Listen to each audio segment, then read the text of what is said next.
আসসালামু আলাইকুম প্রিয় দর্শক, আজকে দিনটা শুরু হয়েছে একদম ভোর সকাল থেকে। সবাই মিলে আমরা রওনা দিলাম যশোর বসুন্ধিয়া, যাকে বলা হয় লিচুর শহর। এই এলাকাটা মূলত লিচু বাগানের জন্য অনেক বিখ্যাত। আমার বড় ভাইরা এখানে একটি লিচু বাগান নিয়েছে, আর সেই বাগান দেখতেই আজকে আমাদের এই যাত্রা।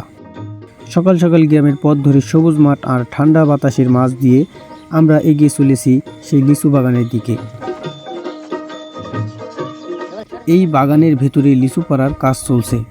গাছ থেকে একের পর এক টাটকা লিচু পাড়া হচ্ছে, আর সাথে সাথে চলছে যত্ন করে বাছাই করার কাজ।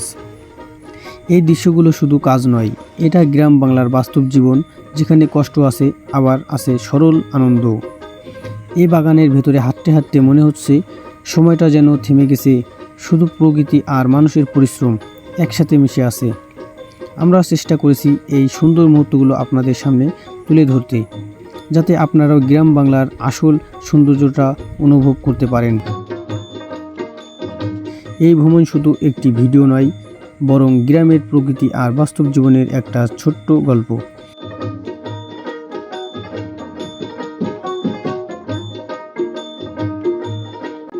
ভিডিওটি যদি ভালো লাগে তাহলে লাইক, কমেন্ট করে শেয়ার করে পাশে থাকবেন। আপনাদের ভালোবাসাই আমাদের সবচেয়ে বড় অনুপ্রেরণা।